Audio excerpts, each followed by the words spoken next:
Morning, folks. Today's project is interesting, difficult, and challenging, and small. I'm going to show you what we're doing here today. 3 boxes from the customer. These are raffle tickets for one of the local casinos. They need a perforation line that separates the bottom part of the ticket from the top. Here and here. And that's all they want. They don't want me to cut them down or do anything else with them. Just put it in the purse. But you'll notice, perhaps you can see, that each one of these are already numbered. And I would prefer, of course, to do the perf and then the numbering. So if I waste sheets, I'm not going to screw up the numbering situation. And that's where the big challenge of this whole thing comes in. Being pre-numbered, I can't waste any sheets. It's got to be done exactly right. Every sheet has to be accounted for. And that presents a problem in positioning, feeding, and handling all the stock.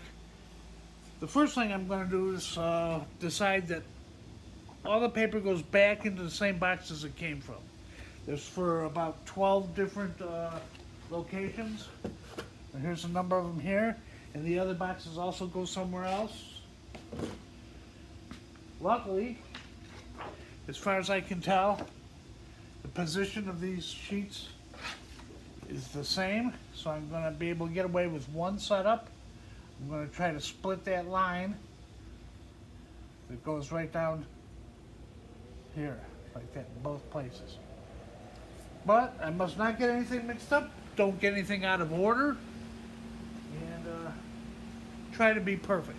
Well, step by step I'm going to go through it with you, and I know this makes the job a lot longer, but I need to take my time anyway. This has to be done correctly. Back in a flash. One other thing I've got to think about is that as I pass these sheets through the press, they're going to reverse. They'll take the top sheet of the pile and it'll become the bottom sheet of the new pile. And each sheet is going to lay on top of the one that came previously. That will reverse the order of the sheets, reversing the order of the numbers. I'm considering whether it's a wise policy to, after I'm done perfing, to send the thing back through the press blank again in order to reverse them back into the same order. I'm sure the customer probably never thought about that particular aspect of this. If I do that, it'll be on my dime, but I may do that anyway. It's not that big a job, and I want to make things convenient for the customer. So, while it's not really incumbent upon me to do that, I may do that. It risks a problem, though, because if I misfeed a sheet and wreck a sheet the second time through, I've already done the work on the sheet, ruined, 12 numbers out of the whole scheme, and I don't know if I want to risk it, but I'm going to think about it. We'll see how it feeds first time through, and if it looks pretty good, I may send it back through and make the customer's day. So, back soon. Okay, the first thing I'm going to do is break down the press from a previous job, and get some power on the situation here.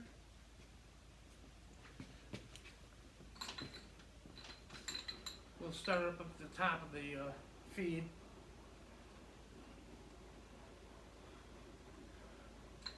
This was previously set up as a split delivery for a little job you may have seen on a previous video. This time I'm going to use the entire size of the press. The sheet is 19 by 13, which takes up a lot of real estate.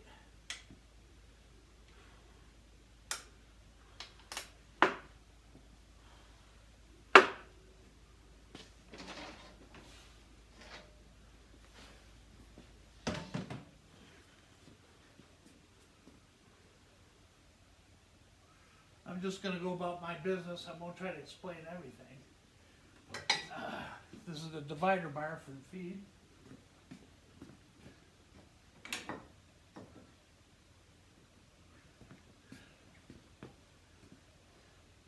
secure that. tray back in.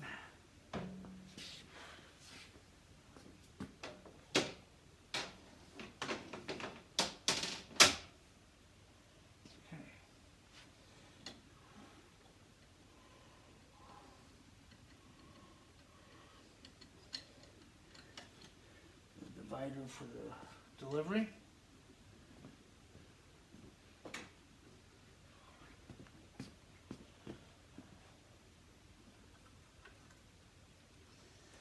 Trash from the last job, I'll sweep this up later.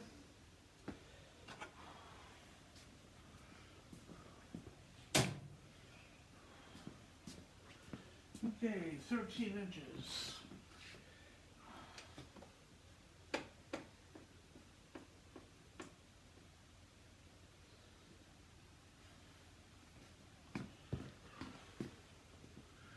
There we go.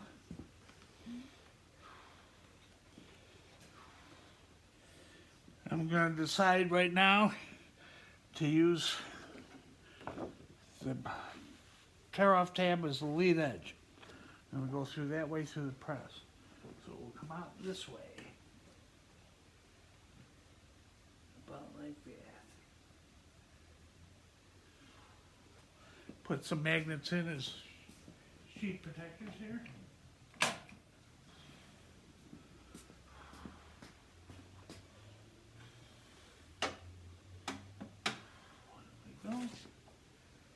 This one here, get that centralized.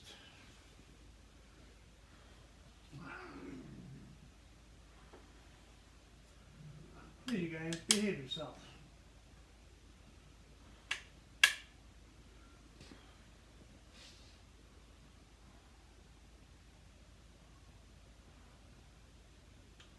I don't have to worry about side guides on this. We're just doing the perf from the front to the back. It doesn't really matter whether the sheet moves a little bit sideways or not. It won't be much.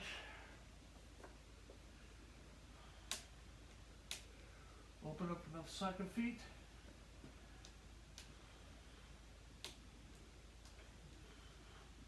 Pick up the whole sheet. One more.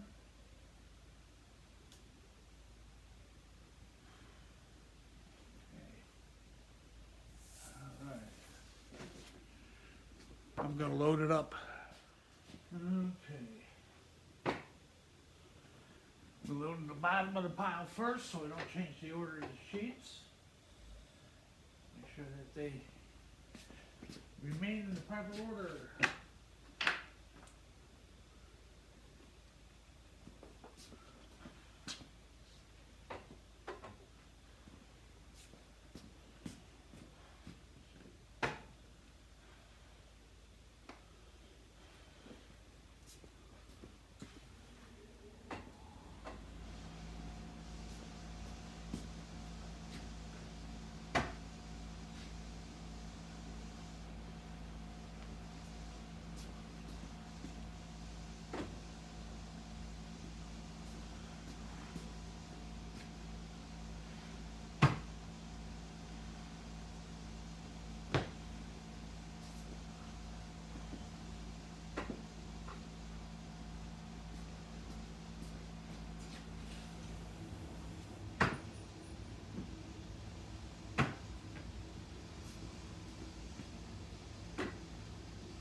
Okay, that's all for the moment on this side.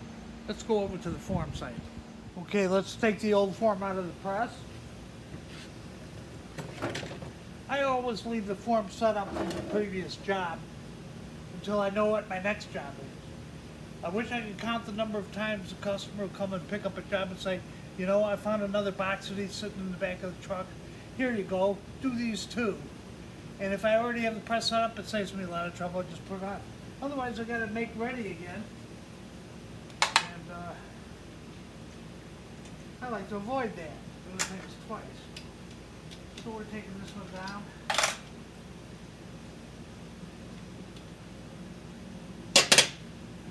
I always assemble and disassemble the form in the press so I don't have to carry the whole form over here from the table. I'm not as young as I used to be, and it's easy to drop this stuff.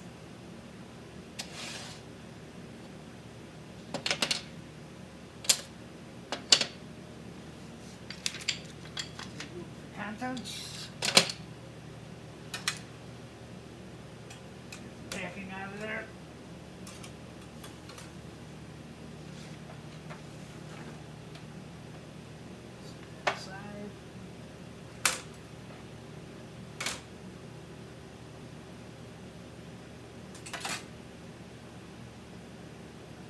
All right, let me get this put away, and then we'll start making up the form.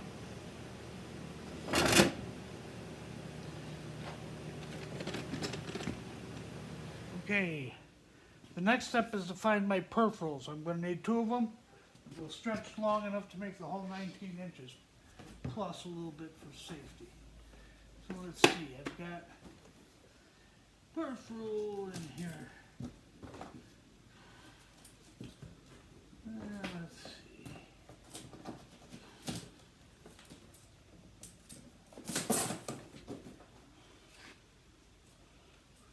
We'll go with the coarse.